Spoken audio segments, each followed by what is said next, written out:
He holds that as a goren is not permitted.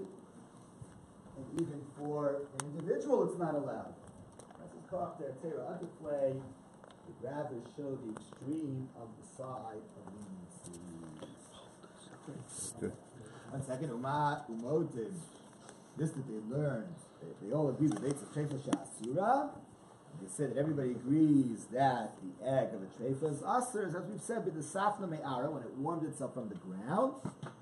It's only a single cause, which is a treifa, and then in fact it becomes treif. Yeah, question. Yes. Yeah. It sounds like. Yeah. If a chicken lays an egg and then the chicken drops dead, it's a treifa egg? No. Not necessarily. Just like, no? You have to be, why did it drop dead? You have to look at why it dropped dead. If she was treifa to begin with, yes, the egg would be... Yeah. That's the highest. I should write it. Bubba de bubba, bubba de bubba. Okay, so again, Ameimar, we began today's learning with Ameimar. Ameimar said that there's, a bird that becomes a treifa with eggs in it, and then a bird that became a treifa and then produces eggs. And he thought there was a difference between the two. Says the Gemara, Rav Acha Savar Lok Rav Acha Bar Yaakov. Rav Acha, who had this whole discussion, he held, like Rav Acha Bar Yaakov, who we learned at the very end of the learning yesterday, says that a treifa has the ability to give birth. And therefore, Masti Lala Damemar Kidamar. So he explained his version of what Ameimar said is as we said, since a treifa can give birth, if the chicken already has eggs and then it becomes a treifa, so now the eggs are ruined because the whole chicken became usr, the eggs within it also became usr. If the chicken was already a treifa and now is impregnated by a male, so then the egg is mutter because zev is a gorein. And if the chicken already was a treifa, but it warms itself to produce the egg, then it's only one gorein, and then it's prohibited. That's what we said till now. So that's the way Rav Acha presented it. But Ravina lo savar lo k'der Rav Acha Bar Yaakov. Ravina didn't agree with Rav Acha Bar Yaakov. He didn't believe that a chicken which is a treifa can give birth. Okay, so now how does he explain Hameimar? So the Gemara says, he had a different version of Hameimar. He said Ameimar's lesson this way. Ameimer said, Hani bei the suffix treifa. If you have eggs of a chicken that's only a suffix, a possible treifa, the shichlakama, the first eggs that are already there when she's becoming a treifa or becoming a suffix treifa, mashinan lu, we make those eggs, ihajavitana, if the chicken becomes pregnant again, so then Sharyam. So then we know it can keep giving birth, and it's not a treifa. Then these eggs are allowed. But if it doesn't give birth again, if it doesn't have any more eggs, doesn't become pregnant again, then asiran. Then these eggs are in fact prohibited. Ace Rav Ashi la Meimar. Rav Ashi challenged Meimar. How could you say that a treifa doesn't create eggs, or doesn't give birth to eggs? But we learned Umodim, Rebbe Lezer, and the Chacham both agree. The egg of a treifa is not allowed because it grew up in a prohibited state, in a treifa. So what do you mean? You're saying that a treifa can't give birth. Here we're saying that a treifa has eggs in it. Amalei, so he said to him, no, Asam b'deshich kama. There was talking about eggs that were in it when it became a treifa. In Cain, if so, God l'b'isser, why does it say that it grew up in prohibition? It should be Gamra b'isser mibayla. It should be the eggs are prohibited because they were finished when their host was a treifa. Because if they grew up, it's not that they grew up, not that they started with the treifa in a treifa. They were finished in a treifa. So Gemara says, all right, so change it. Tani Gamra, so change it. Change the language of the Bryce, change the language of the Mishnah to that was finished in a treifa. Okay. So now asks the Gemara, if according to our Meimar, a treifa doesn't have the ability to give birth, so then the machlokas is not about zevas a goreim, because there's no situation of the treifa being a goreim plus a healthy bird being a goreim, zevas a goreim, because the treifa can't be a cause, it can't give birth. So Ella, that's not, this is going to the Mishnah of La Treifa, the child of a Treifa. Rabbi Lezer Malo Yikriv L'Gabim Mizbeach. I can't bring it as a carbon. Rabbi Shua Mar Yikriv, Rabbi Shua says you could bring it b'may kamiflugi. So what's the case? It'd have to be Kisha Ibril Vasof Nitrifa. It would have to be that it was first pregnant and then it became a Treifa. Because there's no such thing as Zev Zegorin. So what's the argument? The answer is like this. Rabbi Lezer holds that the child is just a part of the mother. A fetus is just a part of the mother. So since the mother becomes a treifa, the child becomes a treifa too. So therefore the child can't be brought on the mizbeach if the mother while pregnant became a treifa. However, Rabbi Yeshua holds Uber lav yerech imahu. Rabbi Yeshua holds that a fetus is not part of the mother. So the mother became prohibited, but not the fetus. The Gemara says, one second, Yachi, if that's the case, Adam ifli l'gavo, this is what they're arguing about, using it as a carbon, liflagu lehedjot. They should argue about whether it's permitted to eat, right? So the Gemara says, look, lo diacha koch de Yeshua. We want to tell you how far Rabbi Yeshua goes, that he holds it could even be used as a carbon. So one second, liflagu lehedjot. So why don't we argue in Chullin to tell you lo diach hakoch de Belezer how far Belezer goes, that even for a hedjod it's not allowed because uber yerech imo.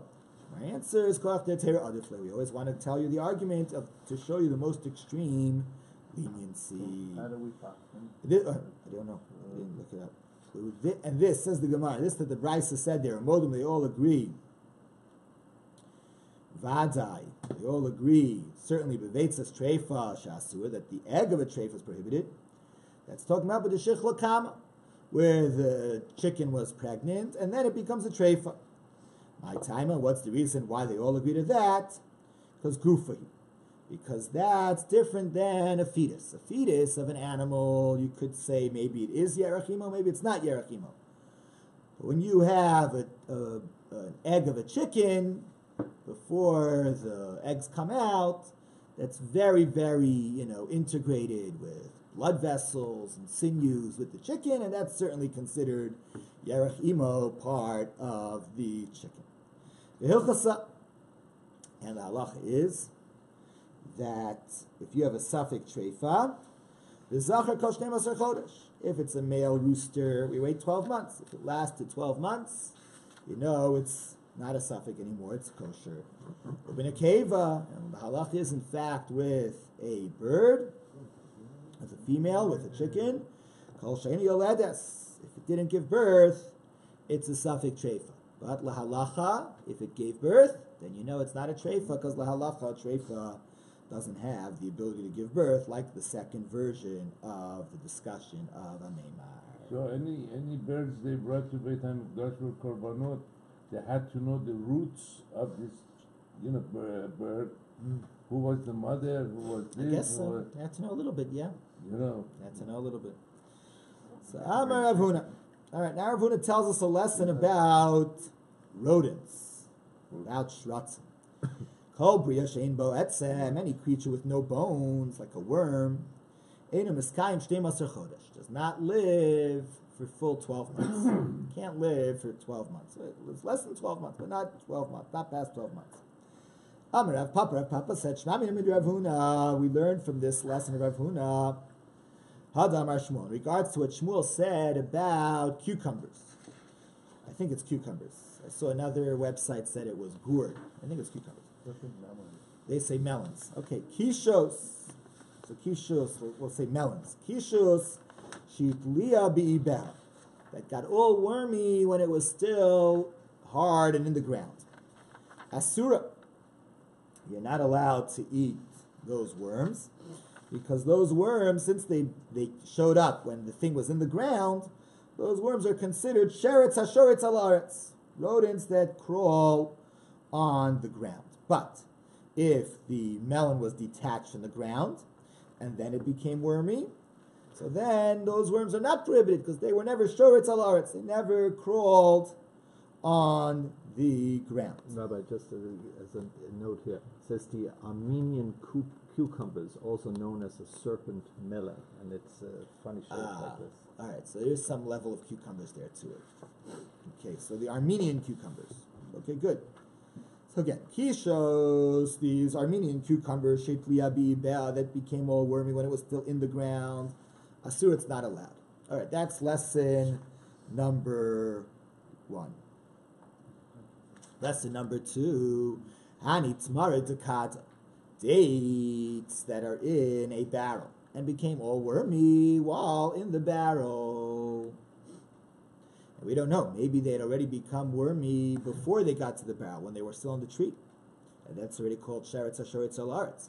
Or maybe they only became wormy in the barrel, so it's not Sheretz HaShoretz Al Haaretz. It's not, worms on the ground.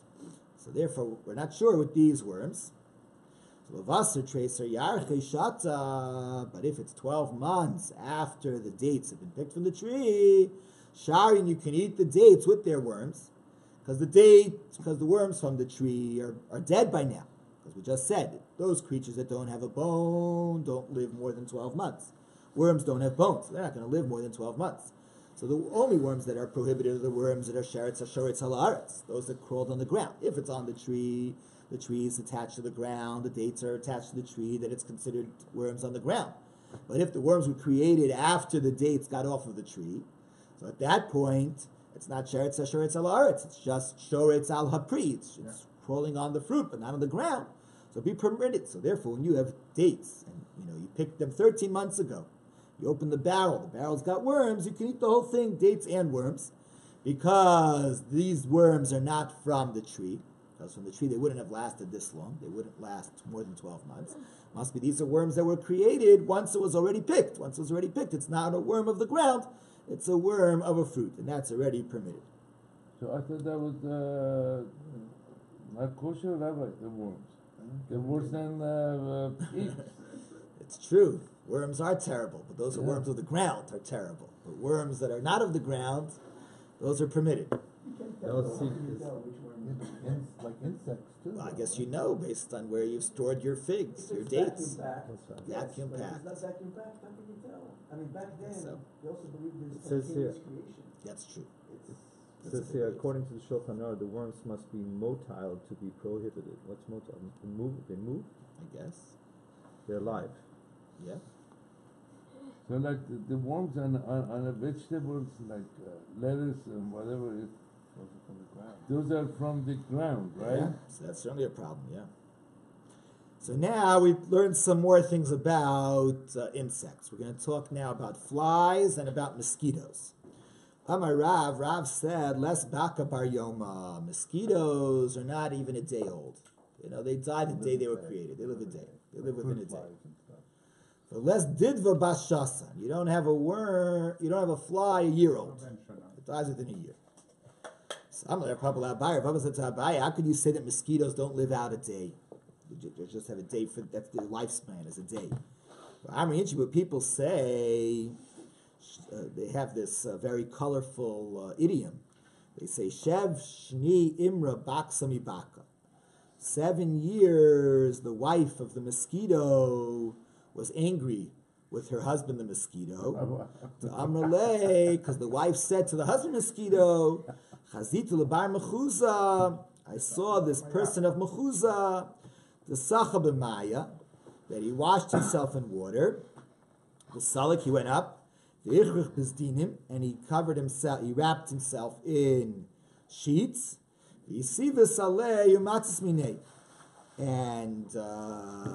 she sat on him, and he sat on him and sucked his blood. And you didn't tell me. In other words, the people of Mechuzah are very pampered. They're very rich and they're very indulgent. So they become fat. Tasted good. So they taste good. They taste good because they're fat. They go to the bathhouse. They're soft. They're fat. They're plump. So the mosquitoes, they get angry with each other. The female mosquito says to the male mosquito, I'm not going to sleep with you for 7 years because I'm so angry that you enjoyed this person from Mechuzah. It's a Broadway show. You enjoyed the person of Mechuzah and didn't tell me to give me a chance to have a bite of him too. So you see that the mosquitoes live for 7 years. How do you say the mosquitoes only live for a day? Amar le, Sabai said back to Rav Papa, V'litzameh, according to your logic, that you take every idiom and every turn of phrase literally. Hadam Yinchi, this that people say, Shita mani parzalam, 60 mana of iron, or bronze, Tole lebaka bekurnase. They hang on a mosquito on its anvil, on its stinger. On the stinger of the mosquito, they can hang on it 60 mana of iron. It's not literal, right? It can't be literal. It's an exaggeration. So, right? Could you say take such a thing literally? Gufa kamahavi. I mean, how heavy is the mosquito that it could hold 60 mana of iron? Ella b'mani did who? It's an exaggeration, saying in their manas, it's so strong it could hold 60 of its manas. So when we say that the female mosquito was upset at the male mosquito for 7 years because the male mosquito didn't tell it that there are people of mechuzah available for bites, so Chanami b'shani did who? It doesn't mean 7 years literally. There are 7 years out of a day, right? If its whole lifespan is a day, then the 24 hours of the day is 70 years. So 7 years of that is, an hour, 2.4 hours. So for 2.4 hours, the female mosquito is not going to let the male mosquito come near it because the female mosquito is upset. The male mosquito didn't tell it about the people of Mechuzah being available for bites. All right, so going back to the issues of a treifa. So now also we have a Mishnah in Bechoros in regards to a Baal Mum, an animal that has a blemish and therefore can't be offered as a carbon. An animal with 5 legs, or you have only 3 legs, that's a mum. Ravuna said, that's only true if it either has an extra leg in the front or it's missing a leg in the front. But if in the back legs it has an extra leg or missing a leg, so then not only is it a balmum, but treifa nami havi, it's also a treifa. My time a why? Mara says the rule, kol yaser kenetel dami. Whenever you have an extra leg, it's as if you are missing a leg. So therefore, if you have 3 hind legs, it's as if you're missing a leg, and it's as if you only have 1 hind leg. And therefore, it's a treifa. All right, so now a bunch of stories about extra organs. So there was this animal, it had 2 of the intestine parts called sanya dibi. How do they translate sanya dibi?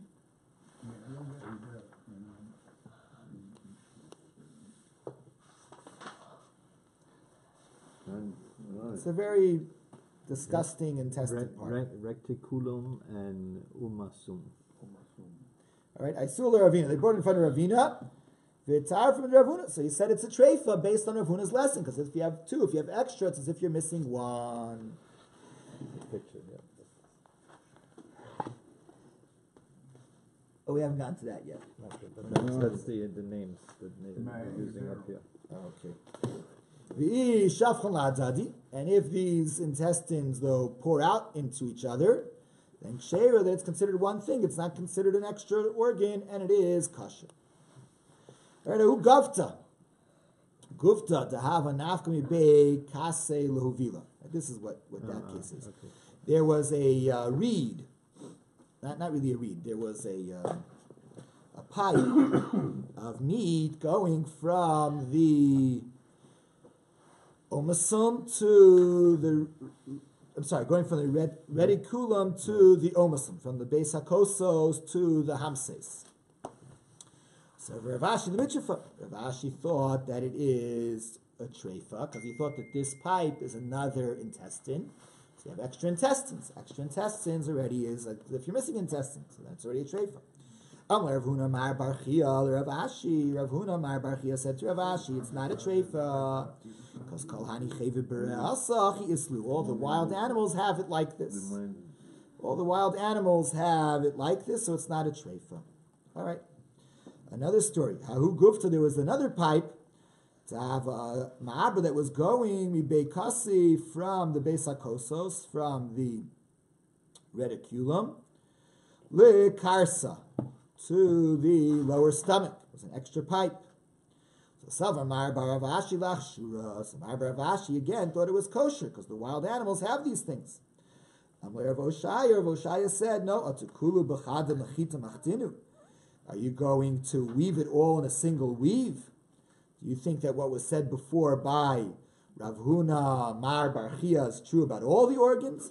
In regards to some organs, where it was said, it was said. But where it wasn't said, it wasn't said. And therefore, in fact, we don't have a tradition that the wild animals have this extra pipe. Therefore, it is an extra pipe. An extra pipe is as if you're missing a pipe. It's as if it's like an extra intestine. That means you're missing intestine. Therefore, it's a treifa, because if you're missing an intestine, it is a treifa. Hey, Nasan Bar Shila testified. Rav Tivchaya did Tzipori, the head of all the slaughterers in Tzipori, Lifnei Rebbe, in front of Rebbe. Al Shnei Bnei Me'ayim Hayotzim Rabbeim Ke'echad, Shi Treifa. That if you have two small intestines coming out of the animal as one, it is a treifa. U'knegden ba'of, and if you'd have such a thing in a chicken, it would be kshera, it would be kosher. Explains the Gemara, but when is that true, that the animals are treifa? They come out of two spots from the stomach. But if they come out of a single spot in the stomach, the kalin ad kemtza, and they come back together to become a single finger size, then it is kshera. Then it is considered one intestine, and it's kosher. And Ravami and Ravasi had an argument about this. Chad amar huda haji va'arvi. It's kosher if these two small intestines come back together as one. Chad amar afagav lo haji va'arvi, even though they don't come back together to become one. If you say that they have to come back to be one, that means they have to come back to be the size of a finger. But according to one who says they don't have to come back together to be one, what does it mean until a finger? It means that it has to be like a finger at the other side, by the rectum. In other words, by the rectum, they come back together to be a single finger. But if they wouldn't come back together, but if they're by the rectum, they're not combined as a single finger. They're less than a finger. The two pipe, the merged pipe is less than a finger. There's no room for the excrement to get out of these two pipes, and then it in fact would be a treifa. Okay, Bezrat Hashem, we'll continue here tomorrow. Maybe